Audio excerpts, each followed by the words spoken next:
వచ్చే నెల 3న వైఎస్ఆర్సీపీ అధినేత వైఎస్ జగన్మోహన్ రెడ్డి నెల్లూరులో పర్యటించనున్నారు. మాజీ మంత్రి కాకాని గోవర్ధన్ రెడ్డిని జైల్లో వైఎస్ జగన్ పరామర్శిస్తారని ఎమ్మెల్సీ పర్వతరెడ్డి చంద్రశేఖర్ రెడ్డి, మాజీ మంత్రి అనిల్ కుమార్ యాదవ్ తెలిపారు. వైఎస్ జగన్ వస్తున్నారని సమాచారం తెలిసినప్పుడల్లా కాకానిపై ఏదో ఒక అక్రమ కేసు బనాయిస్తున్నారని చెప్పారు. అయితే 3వ తేదీన పీటీ వారెంట్ వేసి బయటకు తీసుకెళ్లిన వైఎస్ జగన్ కాకానిని పరామర్శించడం ఖాయమని స్పష్టం చేశారు. 2 సార్లు ఎమ్మెల్యేగా ఒకసారి మంత్రిగా పనిచేసినటువంటి వ్యక్తిని నిర్బంధించడం, అది కూడా ఒక అక్రమ కేసులో, ఆ కేసుతో సరిపెట్టుకోకుండా దాంట్లో ఎక్కడ బెయిల్ వస్తుందన్న ఆలోచనతో అనేకమైనటువంటి కేసులు కూడా ఆయన మీద పెట్టడం, వాటి మీద రిమాండ్ ఎక్స్టెండ్ చేయించడం, ఇవన్నీ కూడా చూస్తా ఉన్నాం. మరి దీనికి సంబంధించి జగన్మోహన్ రెడ్డి గారు కూడా అనేక సందర్భాల్లో గోవర్ధన్ రెడ్డి గారి యోగక్షేమాల గురించి కానీ వారి కుటుంబ సభ్యుల్ని పరామర్శించడం కానీ జరిగింది.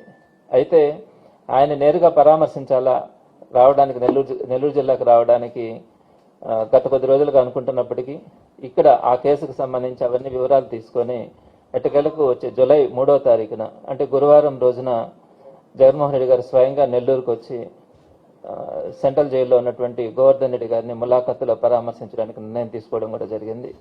కాబట్టి గోవర్ధన్ రెడ్డి గారి కుటుంబ సభ్యులకు కానీ గోవర్ధన్ రెడ్డి గారిని కానీ ఆ రోజు జగన్మోహన్ రెడ్డి గారు స్వయంగా 3వ తారీఖున పరామర్శించడం కూడా జరుగుతుంది.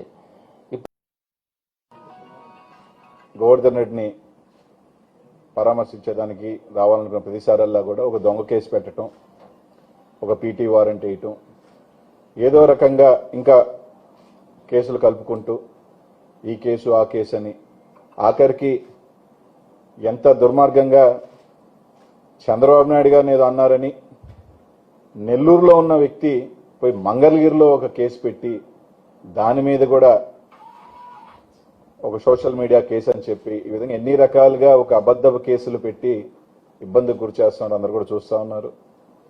ఈరోజు వాళ్ళు చేసే కార్యక్రమాల వల్ల వైఎస్ఆర్ కాంగ్రెస్ పార్టీ జగన్మోహన్ రెడ్డి గారి మీద కానీ స్థానిక నాయకులు పెద్దలు గోవర్ధన్ రెడ్డి కానీ ఇంకా ఐవర్ నాయకుల మీద కానీ ప్రజల్లో ఇంకా ప్రేమ గౌరవం పెరుగుతూ ఉంది. ప్రజల అండదండలు ఉన్నాయి. వైఎస్ఆర్ కాంగ్రెస్ పార్టీ కార్యకర్తల అండదండలు ఉన్నాయి. ఈరోజు వైఎస్ఆర్ కాంగ్రెస్ పార్టీ జిల్లాలో ఉన్న మొత్తం ఏకతాటి మీదకి రావడం జరుగుతుంది. తప్పకుండా ఏదైతే 3వ తారీఖున జగన్మోహన్ రెడ్డి గారు గోవర్ధన్ రెడ్డిని కలవటం జరుగుతూ ఉంది. వాళ్ళు ఎన్ని ఒకవేళ ఏదో పీటీ వారెంట్ వేసో ఏ రకంగా గోవర్ధన్ రెడ్డిని అక్కడ లేకుండా చేయాలనుకున్నా కూడా తప్పకుండా ఆ రోజు జగన్మోహన్ రెడ్డి గారు రావడం జరుగుతోంది.